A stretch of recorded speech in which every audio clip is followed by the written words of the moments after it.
ሀብታሙንም አሁንም ናቶሎ ፍቅራችንን እንደስ አብረን እንኑር እኔ አልከዳውም ስትል ተሰምታለች። በዚህ አጋጣሚ መርዝ ጠጥታ ሆስፒታል በገባችበት ሰዓት ቴስ የሚባለው ሰውዬ ለሰይፉ የሰጠው ኢንተርቪው አለ። እኔ በጣም ነው የታዘብኩት። ለእኔ እንኳን አታስቢልኝም እንዴ ምናምን ነገር ኩላሊት ለሰጣት ያላሰበች እንዴት ነው ላንተ የምታስበው? በዛ ላይ ደግሞ በቃ እሷን ወግኖ ነው የሚናገረው። እኔ ይሄ ቴስ የሚባለው ቢመረመር ደስ ይለኛል፣ ቢጣራ እውነት ቢጣራ ደስ ይለኛል። ሰላም ሰላም፣ ውድና የተከበራችሁ የዚህ ቻናል ቤተሰቦች እንደምን አላችሁ? በያላችሁበት የዓለም ክፍል ሰላማችሁ ብዝት ተረፍ ይበል እያልኩኝ ቪዲዮን ላይክ፣ ሼር፣ ሰብስክራይብ እያደረጋችሁ እንግዲህ መነጋገሪያነቱ የቀጠለው የነ ሮሃማን ጉዳይ ፊልም ነው የሚመስለው።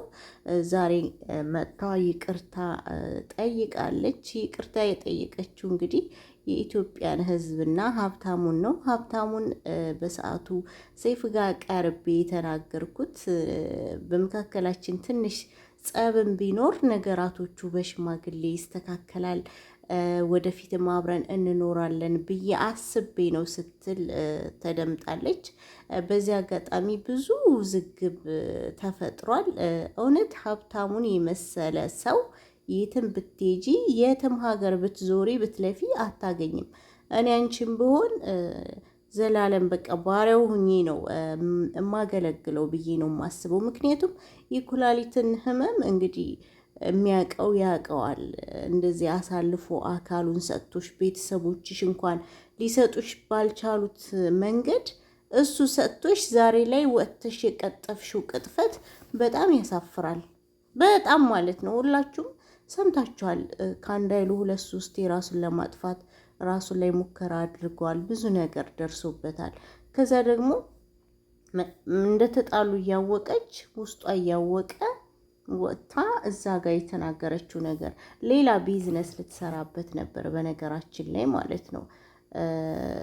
እና በጣም ከባድ ነው። አሁን ላይ ደግሞ ወጥታ ያልኩት ሁሉ እውነት ነው፣ እኔ ከሱ ጋር መኖር ፈልጋለሁ፣ ከሱ መውለድ ፈልጋለሁኝ፣ ለተናገርኩት ነገር ላስቀየምኳችሁ ይቅርታ ትለናለች። ይቅርታ ይመልሰዋል እንዴ? ይቅርታ እኮ ምንም ነገር ሊመልስ አይችልም እንደነበረ እና በጣም ከባድ ነው።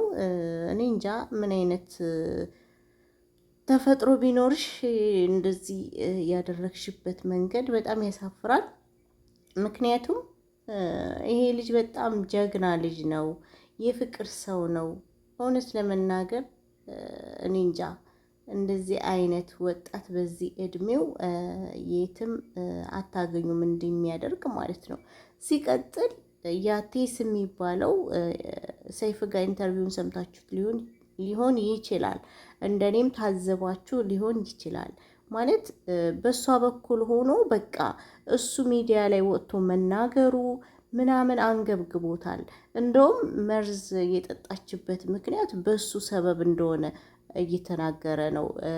እና እሱ ሚዲያ ላይ ወጥቶ እውነትን እንዳይናገር የእሷ ብቻ እንዲነግስ የእሱ እውነት የእሱ ሀቅ እንዲወጣ አልፈለገም። ይህ ሰው ከጀርባው ምን አለ? እውነት ለመናገር በጣም ሳይዝ ይዞ ነው ወደ እሷ ሲከራከር የነበረው።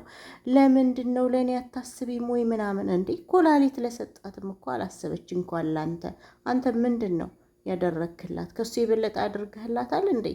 እና ይሄ ሰውዬ ራሱ ወደ ሰይፍ እንድትመጣ ተጽዕኖ ያደረገባት እሱ ነው ምናምን እየተባለ ነው። እንግዲህ ሰይፍ ላይ ከቀረበች በኋላ እነሱ እንዳሰቡት ባይሄድላቸውም የሆነ ጥቅም ፈልገው ብቻ ፊልሙም እንዲሰራ ሊሆን ይችላል፣ ብቻ አላቅም፣ የሆነ ጥቅም ፈልጎ ይዟት እንደመጣ ነው እኔ የተረዳሁት።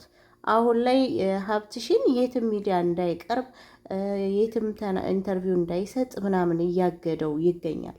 ለምን ይሄ አስፈለገ? እውነት ስላለው፣ አንድም ውሸት የለውም። ሲያወራ የተረጋጋ ነው። የእውነት በጣም ሚስኪን ልጅ ነው ሀብታሙ። እኔ እንጃ ብቻ አንዳንዴ በሚስኪን ሰዎች ላይ የምንሰራው ግፍ ዞሮ ዞሮ ታገኙታላችሁ የስራችሁን። እና እኔ በበኩሌ ይሄ ቴስ የሚባለው ራሱ በጣም ደስ አላለኝም። የሆነ ነገር ከጀርባው የሆነ ነገር እንዳለ ነው የተረዳሁት።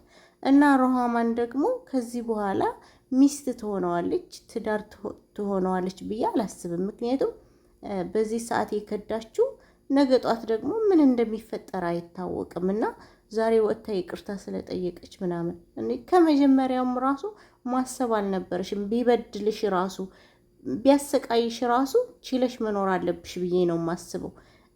እሱ ደግሞ እንደዚህ አይነት ሰው አይደለም። እንደምናየው የተረጋጋ ነው፣ ፍጹም ሰላም ያለው ልጅ ነው። መርዝ መጠጣትም ደረጃ መድረስ አልነበረብሽም። ያው ስራሽ አሳፍሮሽ ሊሆን ይችላል። አንቺ እኮ ከመሰረቱ ትንሽ ችግር አለ። አሁን ላይ ጋፕ አድርገናል፣ ግን በሽማግሌ እናየዋለን ምናምን ብለሽ ሰይፍ ጋር ማለፍ ትችይ ነበረ። ያንን ግን አላደረግሽም እና በጣም ነው የሚገርመው እውነት ለመናገር እኔ ሴቶች የሚበደሉ ብቻ ይመስለኝ ነበረ። ስንት በውስጣቸው ህመማቸውን ታቅፈው የኖሩ ምስኪን ወንዶች እንዳሉ ሁላ ነው የተረዳሁት። እውነት አሁን ላይ እኔን አግባኝ፣ እኔ ላግባህ፣ አሜሪካን ውሰድህ እማይለው የለውም ሀብትሽን ማለት ነው። ምክንያቱም እንደዚህ አይነት ወንድ ስለማይገኝ የሆነ ዳይመንድ ነው ከእጅሽ ያወጣሽው። እውነቴን ነው ምልሽ። አካሉን ቀንሶ ላንቺ የሰጠ ምንም ያልሰሰተ ምንም ነገር በቃ። አንዳንድ ሰዎች እሱን ለማሸማቀቅ የምትሞክሩ አላችሁ። መጀመሪያ ብር ተቀብለዋል ምናምን 0.5 ሳንቲም አልተቀበለም። በነገራችን ላይ ስሙን አታጥፉ።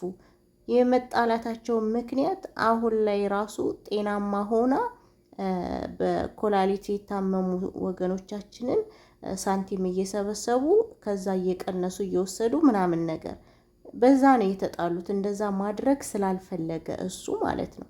እሷ ግን ህመሙን ስቃዩን አይተው በታማሚዎች ላይ የምትሰራው ግፍ በጣም ከባድ ነው እና ይሄ ቲኤስ የሚባለው ራሱ እኔ ጀርባው ቢጠና በጣም ደስ ይለኛል።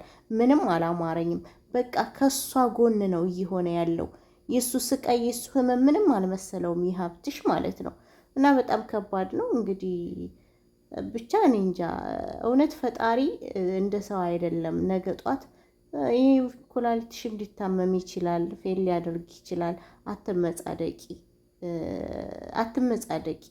ኩላሊት ንቅለ ተከላ ተደርጎልሽ ቀርቶ አይደለም የኩላሊት ህመም እንኳን ኖርማሉ እንዴት እንደሚያም የሚያውቅ ያውቀዋል፣ ህመሙንና ስቃዩን። ከዛ ህመም ላተረፈሽ ከዛ ስቃይ ድጋሚ ህይወት እንዲኖርሽ ላደረገሽ ሰው ውለታና ብድሩ ይሄ መሆን አለበት ብዬ አላስብም። እና ውድ ቤተሰቦቼ ቪዲዮ ላይክ፣ ሼር አድርጋችሁ ሀሳብ አስተያየታችሁን ኮሜንት ላይ አስቀምጡ። እኔ እንደራሴ ሀብታሙ ከዚህ በኋላ ከዚች ሴት ጋር ባይቀጥል ደስ ይለኛል። ለወደፊትም ያሰጋዋል ማለት ነው እና ይህን ይመስላል።